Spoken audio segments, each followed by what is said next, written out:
नमस्कार दोस्तों, आप सबका स्वागत है हमारे चैनल एस्ट्रोवर्ड में। अगर आपने हमारे चैनल को अब तक सब्सक्राइब नहीं किया है तो अभी सब्सक्राइब करें। दोस्तों आज हम बात करेंगे व्रत में कौन कौन सा आहार आप ले सकते हैं।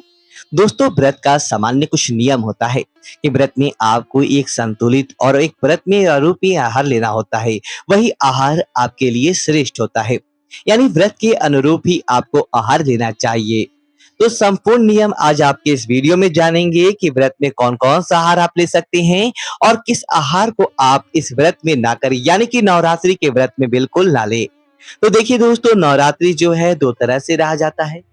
जैसा कि आपको सभी को पता है कि नवरात्रि में बहुत सारे जो है वो प्रतिपदा और अष्टमी का व्रत रखते हैं और अधिकांश जो लोग हैं 9 दिनों का व्रत रखते हैं।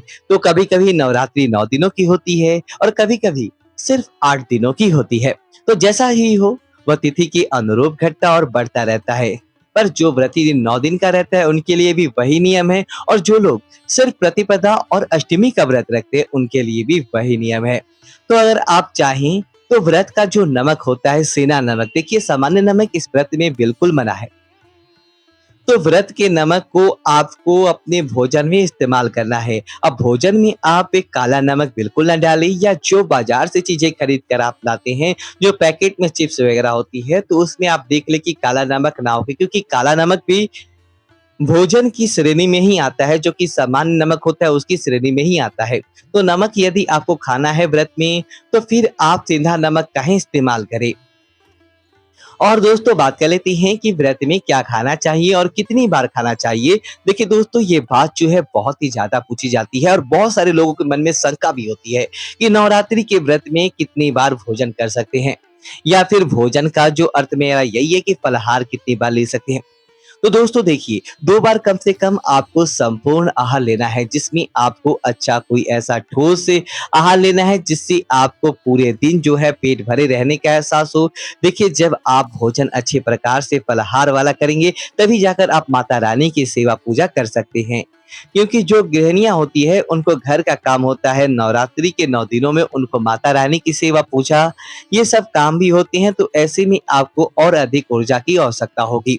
तो इसलिए आप कोशिश करें कि दोपहर के समय आप जो अपना फलाहार लें वो बिल्कुल पौष्टिक हो।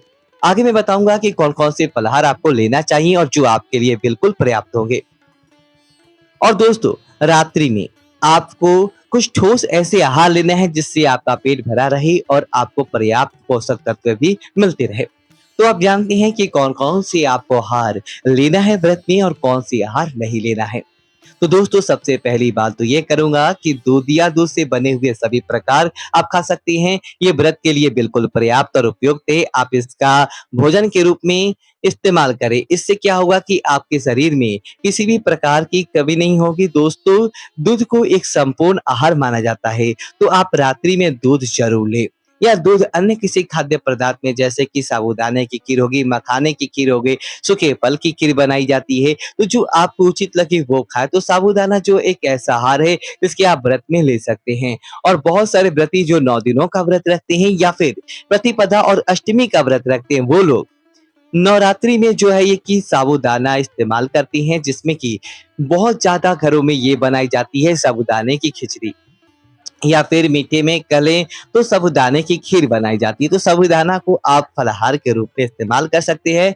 और दोस्तों देखिए, फल भी आप इस व्रत में खा सकते हैं। फल का जूस खा सकते हैं और फलों का चिप्स भी खा सकते हैं, या फिर आलू का चिप्स, पापड़ खा सकते हैं। बस आपको ध्यान ये रखना है कि जो भी भोजन आप करें उसमें नमक जो है वह सामान्य नमक ना हो, वही सेंधा नमक इस्तेमाल हो जो आप व्रत में खाना चाहिए आपको। तो सेंधा नमक मिला हुआ आप चाहे तो चिप्स और पापड़ भी खा सकते हैं।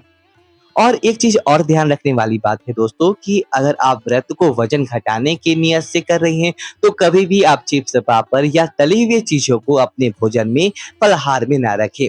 तो बस इसीलिए तली हुई चीजों को नहीं लिया जाता है, और बहुत सारी तली हुई चीजों को खाने से व्रत में आपकी, जो पहले भी बहुत बोला हूँ कि व्रत के दौरान और भी अधिक कार्य करने होते हैं, माता रानी की सेवा होती है, फिर घर के काम होते हैं, तो उसमें आपको अपनी सेहत का विशेष ध्यान रखना चाहिए। अब दोस्तों, राजगिरी का आटा खा सकते हैं, कुट्टू का आटा खा सकते हैं, और जो सिंघाड़ा आता है उसका भी आटा पैकेट में मिलता है, तो वो चीज़ें भी आप खा सकते हैं। उसका हलवा बनाकर, पूरियाँ बना कर के, रोटी बना कर के, पराठा बना कर के, ये सारी चीज़ें आपके लिए बिल्कुल अच्छी है। इन चीज़ों को आप खाएँ, इससे आपके शरीर में किसी प्रकार की थकान नहीं होगी और आपकी चीज़ है कि ये व्रत में खाई जाती है। इन चीज़ों को खाने में किसी प्रकार का संशय आपको नहीं करना चाहिए। अब दोस्तों चीज़ एक है कि इसमें बहुत सारे लोगों का संशय होता है। देखिए चाय तो आप हम पीते हैं, एक सामान्य-सी बात हो जाती है, पर एक प्रश्न मेरे में आया था कि कॉफ़ी पी सकते हैं या नहीं? तो दोस्तों, कॉफ़ी जो होती है काफ़ी के बीज से बनी होती है और इसमें ध्यान दीजिए आपकी कॉफ़ी की बोतल पर ऐसा कुछ नहीं लिखा होता है कि जिसमें कि आप कॉफ़ी के अलावा कुछ और चीज़ें भी मिली हुई है। अगर इस प्रकार का जैसे कि कोको पाउडर या अन्य चीज़ें भी उससे मिली हुई होती है, तो इन चीज़ को भी ध्यान रखिए अगर इस प्रकार की मिलावट है कॉफ़ी में तो और चीज़ें ना लें। और अगर वो चीज़ बीज से बनी हुई है, शुद्ध कॉफ़ी है, तो आप ले सकते हैं। और दोस्तों क्या चीज़ें ना खाएँ आप? तो लहसुन, प्याज़ जैसा कि हम सभी जानते हैं कि लहसुन, प्याज़ युक्त भोजन नवरात्रि में बिल्कुल नहीं किया जाता है, बल्कि व्रती को 1 दिन पहले से शुद्ध और सात्विक आहार लेना शुरू कर देना चाहिए। शुद्ध और सात्विक में आप शाकाहारी भोजन लेना है, लहसुन, प्याज़ के बिना लेना है। अब दोस्तों बात कर लेती है मसाले की कि नवरात्रि में कौन-कौन से मसाले खाएँ। दोस्तों जब हम साबूदाने का बड़ा-बड़ा बनाते हैं, कचौड़ियाँ बनाते हैं तो उसमें कुछ मसाले भी पड़ते हैं। तो उन मसालों में आप जीरा पाउडर इस्तेमाल कर सकते हैं, साबुत जीरा ले सकते हैं, काली मिर्च ले सकते हैं और फिर हरी मिर्च हुई या हरा धनिया हुआ, इस तरह की चीज़ें आप इस्तेमाल कर सकते हैं।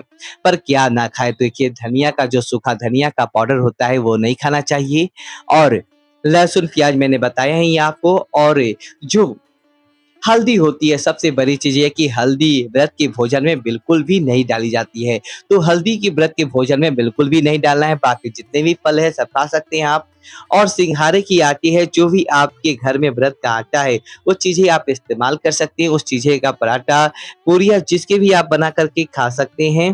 तो दोस्तों यही चीज़ें कुछ बड़ी महत्वपूर्ण जानकारियाँ थी और एक चीज़ और बताना चाहूँगा कि व्रत के दौरान आपको अब बार-बार प्यास नहीं लगती है, फिर भी आपको पानी पीना चाहिए और पानी की जगह पर आप जो भी तरल पदार्थ है, उनको और आप अधिक महत्व देंगे, तो इस व्रत में आपको जो है काफ़ी स्वस्थ रहेंगे और आपकी ऊर्जा भी आपका साथ देगी। क्योंकि देखिए माता रानी की पूजा-पाठ इसमें बहुत अधिक मेहनत की आवश्यकता होती है और इसके लिए हम जब अपने शरीर को स्वस्थ रखेंगे तो हम तभी जाकर माता रानी की संपूर्ण सेवा कर पाएँगे। देखिए सोचते तो हम बहुत कुछ है माता रानी के लिए लेकिन जब व्रत आता है तो फिर व्रत में कुछ इस प्रकार का भोजन हम लेने लगते हैं जिससे कि हमारे शरीर में आलस्य आ जाता है, सुस्ती आ जाती है और पूजा पाठ करने में मन नहीं लगता है। तो दोस्तों देखिए हमारा शास्त्र इसीलिए व्रत का नियम बनाया है कि इस व्रत की समय ऋतुएँ बदलती है, मौसम बदलता है तो इसलिए इस व्रत में वैसे भी जो आपका आहार होना चाहिए बिल्कुल हल्का होना चाहिए। इसलिए हमारा ध्यान ये देना है कि जो आप रात का भोजन लें, जो आहार लें आप फलाहार उसको आप थोड़ा-सा पहले लें, सोने से पहले 2 या 3 दिन पहले लें। इससे आपको सुबह उठने में किसी प्रकार की समस्या नहीं होगी और शरीर में भारीपन और आलस्य भी नहीं होगा। देखिए इस समय आपको ब्रह्म मुहूर्त में जगना ही जगना चाहिए क्योंकि ब्रह्म मुहूर्त में जगेंगे तभी जाकर माता रानी की सेवा और पूजा कर सकते हैं आप। इसलिए आपको रात के आहार पर ध्यान देना चाहिए। देखिए दोस्तों, एक सुबह अच्छी सुबह जो होती है, उसकी शुरुआत में रात से ही होती है, तो रात में आप समय से सोएँ। क्योंकि समय सोएँ? क्योंकि समय से आपको माता रानी की पूजा करनी है, तो ये सारी चीज़ें आपको बहुत अच्छी ध्यान देना है। और दोस्तों नमक का बहुत ज़्यादा ध्यान दें। जो भी आपके घर में व्रत वाले नमकीन आटे हैं, वो आटे को ध्यान दें कि उसमें आपको मिलावट भी हो सकती है। इसलिए आपको पापड़ या चिप्स कुछ भी खाना है तो कोशिश करें कि आपको व्रत से पहले वह चीज़ घर में तैयार कर लें। इससे क्या होगा कि आपको व्रत में जो अगर कुछ खाने का मन करेगा, तो आप इन चीज़ों को खा सकते हैं। रही बात मूँगफली की, तो मूँगफली को आप बाद में आराम से भून के चाय के साथ उसमें आप व्रत वाला नमक भी मिला सकते हैं और काली मिर्च मिला सकते हैं, जीरे का पाउडर मिला सकते हैं। तो ये चीज़ें मिला कर के आप खा सकते हैं और रही बात मीठे में तो गुड़ आप खा सकते हैं, सूखे फल भी खा सकते हैं, सूखे फल में कहीं किसी प्रकार की मनाही नहीं है।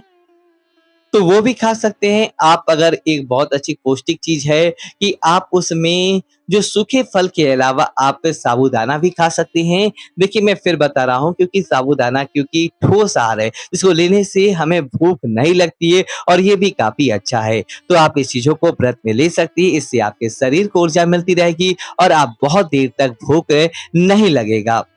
तो दोस्तों मिलता हूँ अगले वीडियो में। अगर वीडियो तो वीडियो को लाइक करें और कमेंट बॉक्स में जय माता दी लिखिए और हमारे चैनल को सब्सक्राइब करें। धन्यवाद दोस्तों।